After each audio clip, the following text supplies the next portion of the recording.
Hotties love our show. He's romantic and me. We will do this show every Monday. Won't send you on a search, but we gotta say. Scrolls with such as teas. Hotties love the show. Oh, hotties love the show. Well, to see their hotness. Hotties love the show. Hotties love the show. To love our hotties.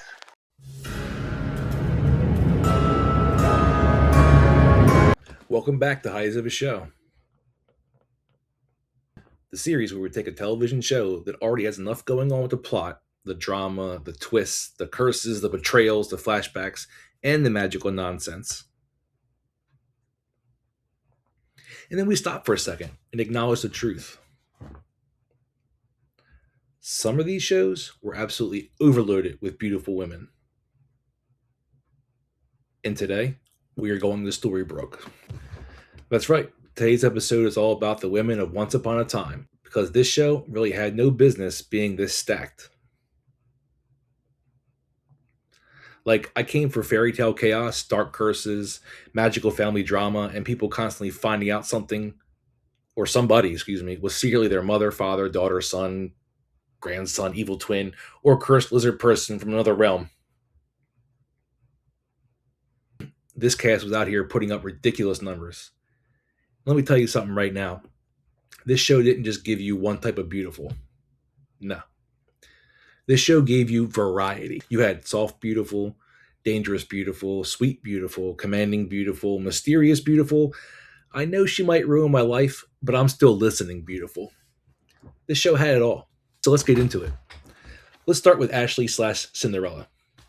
Now, Ashley had that kind of beauty that felt soft and effortless.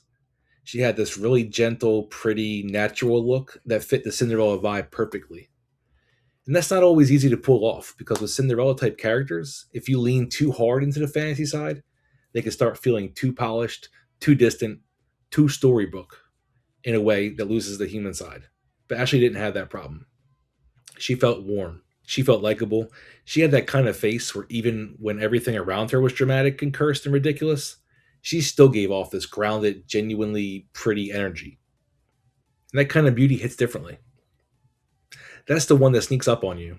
Not loud, not flashy, just quietly beautiful in a way that makes you keep looking. That's Ashley. She was never trying to overpower the room. She didn't need to. Now, let's talk about Emma. Listen, Emma Swan was one of those women who walked into a scene looking like she had already been annoyed with everybody in it.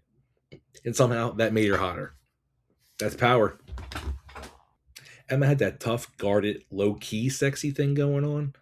Leather jacket energy, blonde hair, that serious face like she's carrying 47 emotional burdens, and still somehow looks amazing while doing it. And what made Emma so attractive wasn't just her looks, though obviously, come on now, it was the whole vibe that she had.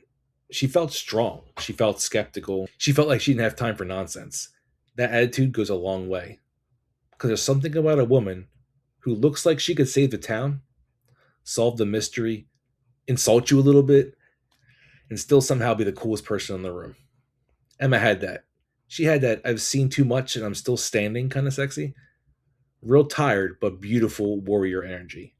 And the more chaotic the show got, the more Emma kept looking like the person you'd still want standing next to you. That's not just pretty, that's presence.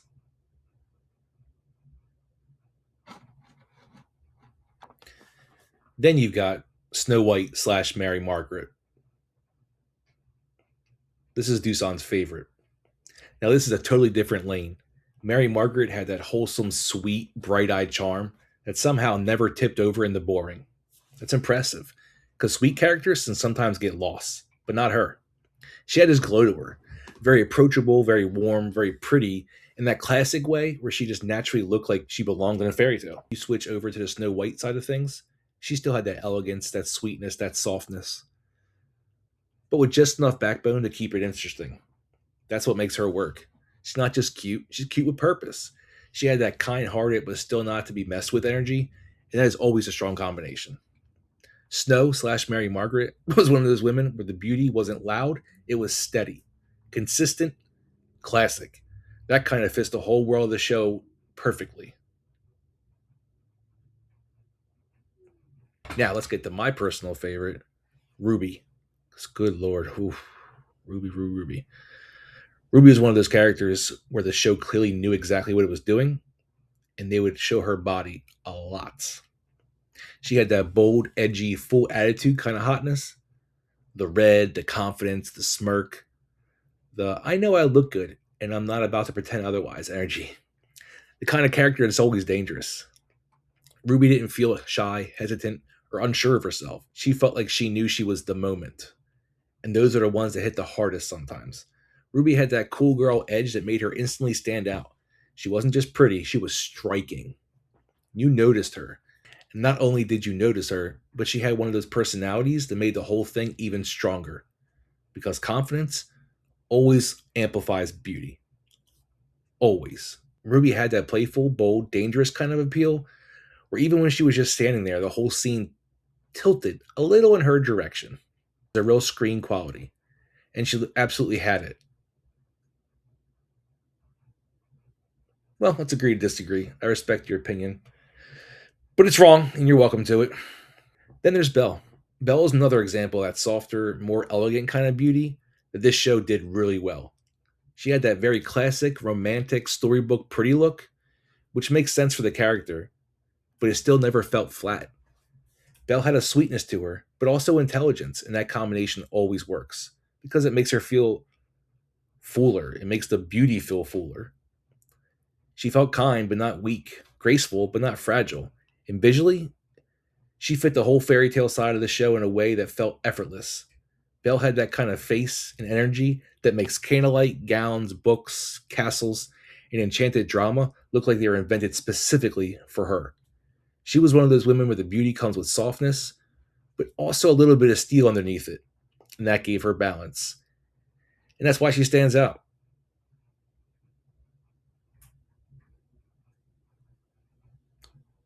What are you doing?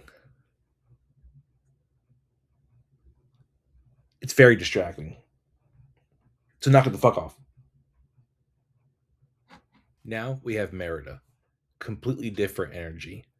Merida brought that wild, fiery, untamed beauty into the mix, and that was definitely needed. Because while some of the other women on the show felt polished or elegant or regal, Merida felt like a storm. The hair alone was doing half the work. But then you had the confidence, the warrior edge, the fierce attitude, and suddenly she becomes this whole different category. Merida had that I can outrun you, outshoot you, and still look amazing doing it kind of presence. That's fucking hot. There's just no other word for it. She felt strong in a very physical, grounded way. More rugged, more intense, more fearless. And that gave her a really distinct kind of attractiveness that stood out immediately in the show's lineup. She wasn't dainty, she wasn't delicate, she was fierce. And that absolutely works. Now let's talk about Mother Superior slash the Blue Fairy. And this one's interesting because her beauty was more of the serene, ethereal side.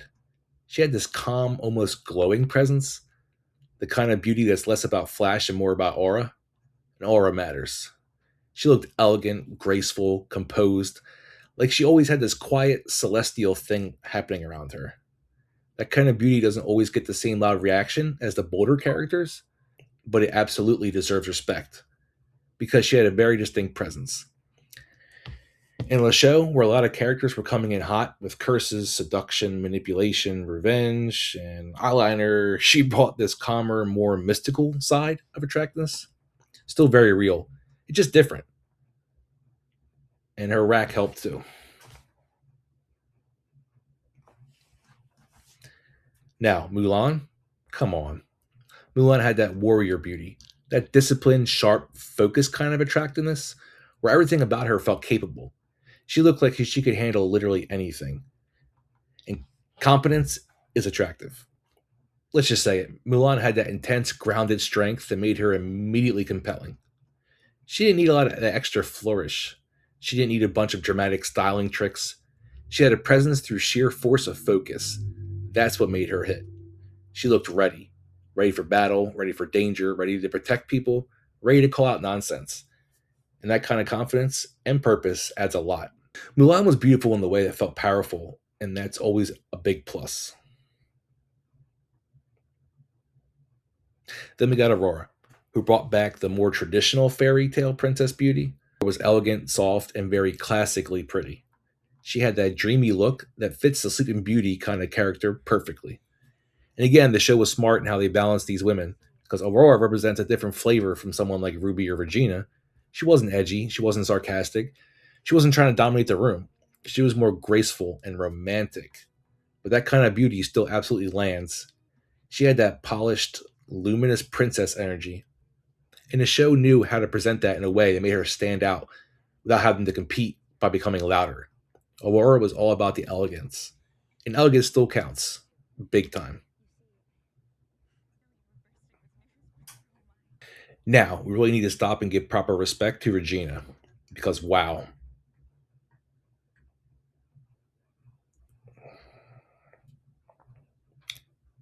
you're dumb. Regina was one of those women who could just stand there in a room, look at somebody for 3 seconds, and completely own the whole scene. That's next level presence. Regina had that commanding, dangerous, regal kind of beauty that is basically unfair to everybody else. Everything about her was sharp: the voice, the stare, the outfits, the confidence, the attitude. She had this I am the most powerful person in the room, and I know it energy. And honestly, it looked incredible on her. Regina was sexy in that fully in control way, the kind where she doesn't need to raise her voice. She doesn't need to chase attention. Attention comes to her. That is a very specific type of hotness, and Regina had it in bulk. And let's be honest, villains, especially stylish villains, always get a little extra boost because the confidence level is usually through the roof. Regina had that in full force. She could be cruel, elegant, intimidating, glamorous, and magnetic all at the same time. That's not easy. That's star level character presence. When it comes to this show, Regina has to be near the top of any list like this. She just has to. Finally, we have Tamara. Now, Tamara had that polished, sleek, dangerous beauty. She came in with that very composed, very put together, very something about her as a problem kind of energy. And I mean it as a compliment, because that vibe works. Tamara had this sort of cold confidence that immediately makes a character more interesting. She wasn't soft and warm. She was sharper than that, more mysterious, more controlled, and that made her attractive in a very specific way. She felt like someone who always knew more than what she was saying. And that kind of secrecy, that kind of edge, adds a lot. Tamara had the kind of beauty that comes with tension, and tension always helps because now there's mystery layered over the looks, and that always pulls people in. So, yeah, Once Upon a Time was absolutely loaded. This show is out here giving us every category of beautiful women possible, and just expecting us to keep up with the plot like that wasn't happening. The plot was hard enough to keep up with as is. But you had Ashley Cinderella with the soft fairy tale beauty, Emma with the tough guarded leather jacket hotness, Mary Margaret slash Snow White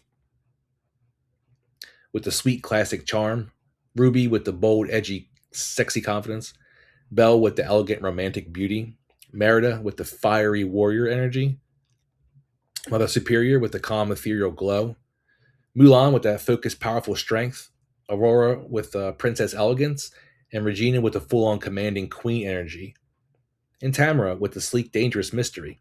That's range. That's lineup depth. That just showed it knew exactly how many different ways it could make it audience say, all right, hold on now. Hold on now.